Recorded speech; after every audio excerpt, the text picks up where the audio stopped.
Hello friends, welcome to my channel life with Pranab. আজকে আমি এসেছি বড় কাছারিতে। আমার এক ভাইপোর পুজো, ওর অন্নপ্রাশন কিছুদিন আগেই হয়েছে, 1 বছরও হয়ে গেছে আর কি। যে পুজোটা দেওয়া বাকি ছিল, সেই পুজো দিতেই আমরা এখানে আজকে এসেছি। বাড়ির সব কিছু তোমাদেরকে দেখালাম একটু আগে, তোমরা দেখতেই পেলে। এখন যেখানে পুজোটা হচ্ছে সেটা তোমাদেরকে দেখাবো, চলো আমার সঙ্গে। প্রচুর মানুষ এসছে এখানে, প্রচুর মানুষের ভিড় হয়েছে, দেখতেই পাচ্ছি। দেখো,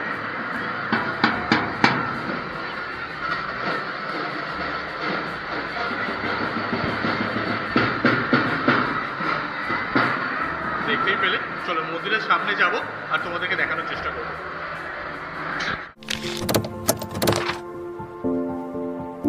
আজকে আমাদের গোটা হাউলিবাড়ির গন্তব্য বড় কাছারি মন্দির।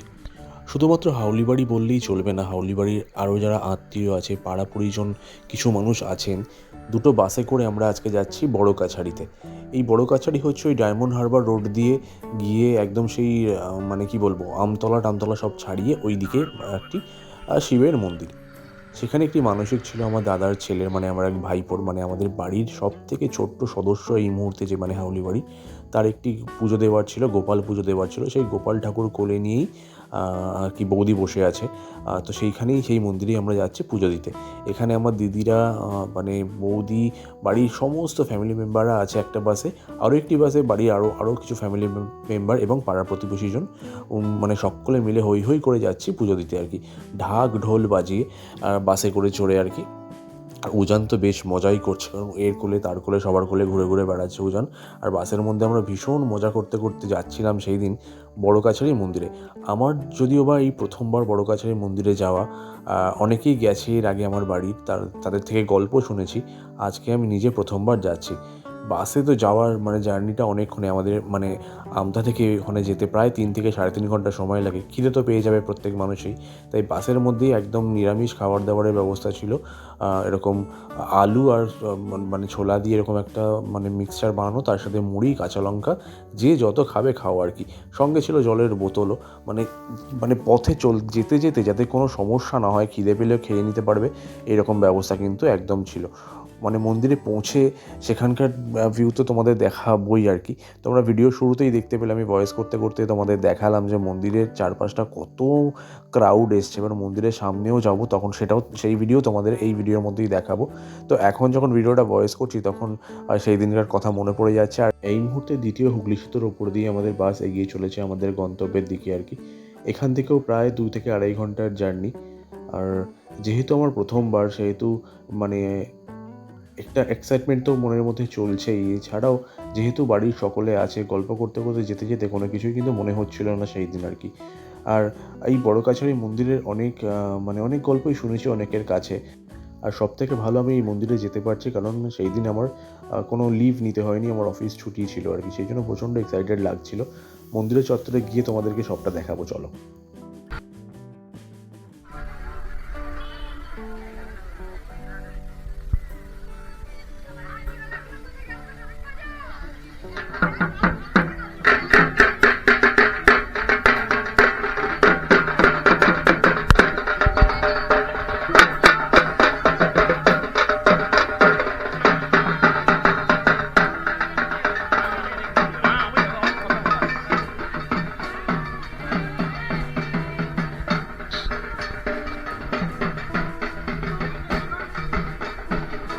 মন্দিরের সামনে দিয়ে যেতে হয়, একটি প্রতিষ্ঠিত পুকুর আছে সেই পুকুরে।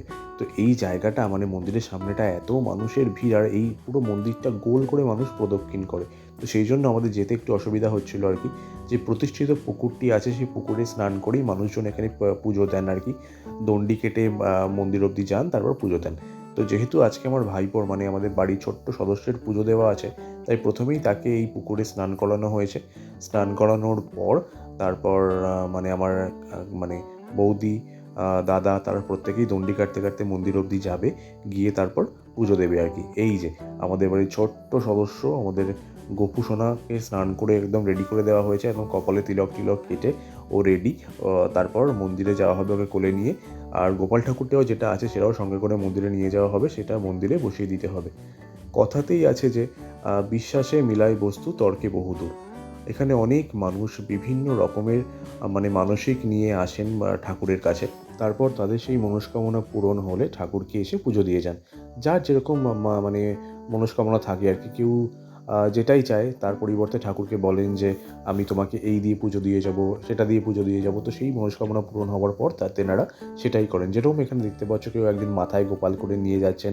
এখানে ঘুরতে ঘুরতে আমি দেখেছিলাম অনেকে লক্ষ্মী ঠাকুর দিচ্ছে, কেউ সরস্বতী দিচ্ছে, কেউ মানে শিব ঠাকুরের মূর্তি দিচ্ছে, মানে এইখানে আর কি। তো এগুলো দেখতে এত ভালো লাগছিল যে মানুষের মনস্কামনা সত্যিই পূরণ হয়। আর ভগবান, যেহেতু আমি ভীষণভাবে বিশ্বাস করি ভগবান আছেন, আমাদেরকে রক্ষা করছেন, আমি নিজের দিক দিয়ে বলতে পারি আর কি। তো সেক্ষেত্রে আমি এই জিনিসগুলো ভীষণভাবে বিশ্বাস করি। এই মন্দিরটি আসলে একটি শিবের মন্দির, মানে মাঝখানে বটগাছ, তার চারপাশ দিয়েই মন্দিরটি তৈরি করা হয়েছে। ভেতরে একটি শিবলিঙ্গ আছে, শিবলিঙ্গর মাথায় অনেকে জল ঢালছে। যা যা মনস্কামনা আছে, ফল ফুল সমস্ত কিছু ঠাকুরের মাথার ওপর চড়িয়ে পুজো দিচ্ছেন আর কি। ঠাকুরের মানে স্নান জলটা যে জায়গায় পড়ছে, যে গর্তটায় পড়ছে, সেখানে কিছু জ্যান্ত শোল মাছ রাখা আছে, তারপর ফল রাখা আছে। মানুষ নিজের মনস্কামনা চেয়ে ওই গর্তের মধ্যে হাত ঢুকিয়ে হাতে যে জিনিসটা উঠবে সেটা নিয়েই তাকে বাড়ি ফিরতে হবে, এবং ভগবানের আশীর্বাদ হিসাবে সেটা ভেবে নিয়ে বাড়ি ফিরতে হবে। কারোর হাতে মাছ উঠছে, কারোর হাতে ফল উঠছে, এই ভাবনাগুলো ভাবতেও কিন্তু ভীষণ ভালো লাগে। অনেকে হয়তো বলবেন যে এগুলো মানতে পারা যায় না আজকালকার সায়েন্সের যুগে, কিন্তু আমি এসবের মানে বিপক্ষে গিয়েও বা এসবের ঊর্ধ্বে গিয়েও আমি জিনিসগুলো ভীষণভাবে মানি। তাতে মানুষজন আমাকে যা ভাবতে পারে, আমি যেহেতু ভীষণভাবে ভগবানে বিশ্বাসী, আমি এই জিনিসগুলো ভীষণভাবে বিশ্বাস করি।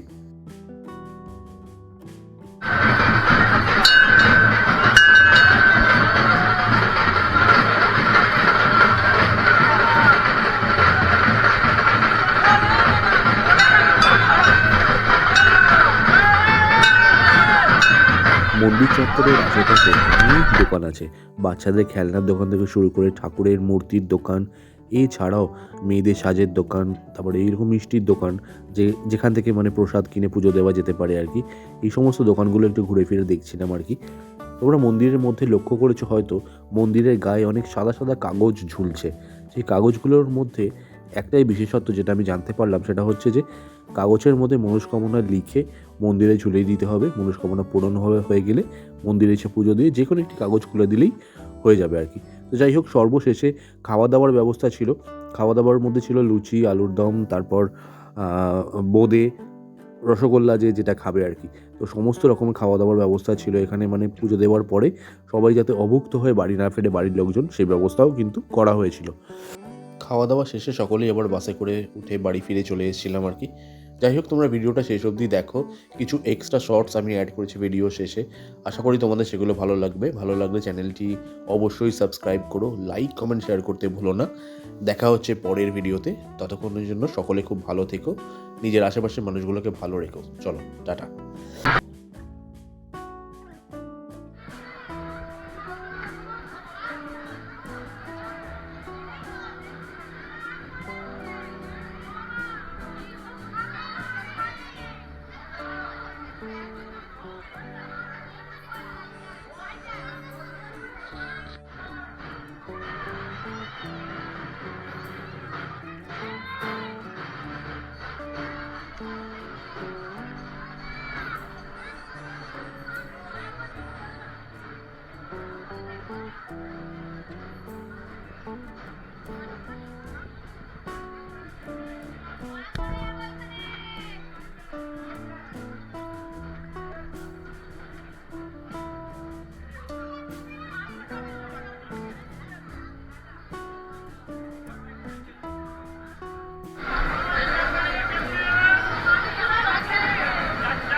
মেগা মেগা মেগা বাজাও, মেগা বাজাও, এইদিকে না, এইদিকে না, এইদিকে ধরতে হবে। মেগা বাজাও, মেগা বাজাও। এইদিকে ধরতে হবে।